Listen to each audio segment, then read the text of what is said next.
Kahrolsun Amerikan emperyalizmi! Kahrolsun Amerikan emperyalizmi! Telefonu çekmiş. Kahrolsun Amerikan emperyalizmi! Kahrolsun Amerikan emperyalizmi! Kahrolsun Amerikan emperyalizmi!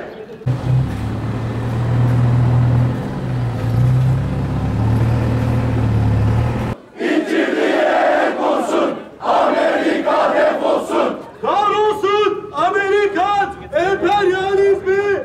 Kahrolsun Amerikan emperyalizmi!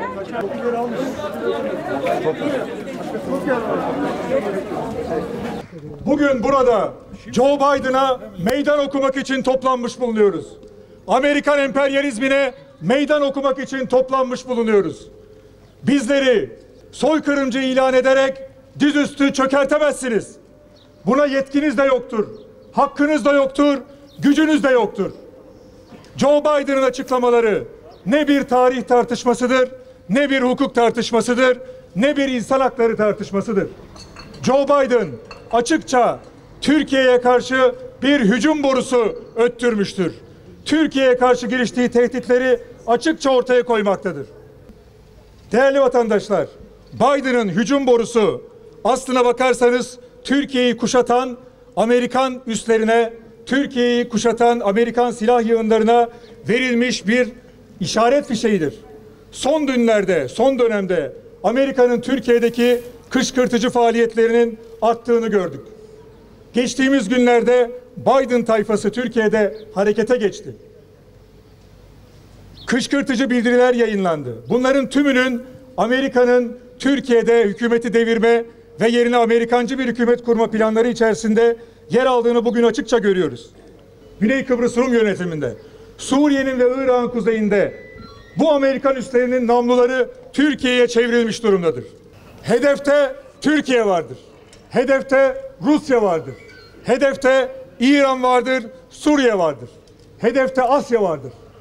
Bugün Türkiye Asya'nın ön cephesi konumundadır.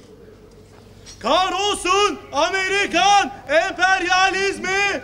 Kahrolsun Amerikan emperyalizmi! Kahrolsun Amerikan emperyalizmi! Amerikan emperyalizmi Asya'ya yönelttiği bu saldırı stratejisini Türkiye'den başlatmayı hedeflemektedir. Asya'ya yönelik tehditler, dikkat edin, Ermeni soykırımı, Ukrayna soykırımı, Uygur soykırımı türünden yalanlarla insan hakları perdesinin arkasına saklanmaya çalışılmaktadır.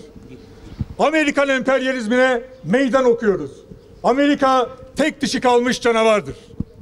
Biden'ın ifadelerine lafla, sözle karşılık veremeyiz. Biden'a karşı eylemle hareket etmenin zamanı gelmiştir. Bugün önünde bulunduğumuz İncirlik Üssü, burada gördüğünüz İncirlik Üssü bir terör merkezi görevini görmüştür. 15 Temmuz'un karargahı görevini görmüştür. FETÖ'nün karargahı görevini görmüştür. Artık Amerika'ya karşı eylemle hareket etmenin zamanı gelmiştir. İncirlik Üssü ve Kürecik derhal Türk Silahlı Kuvvetleri'nin tam kontrolüne alınmalıdır. Amerikan askerleri derhal Türkiye'yi terk etmelidir. İncirliğe ek olsun, Amerika defolsun.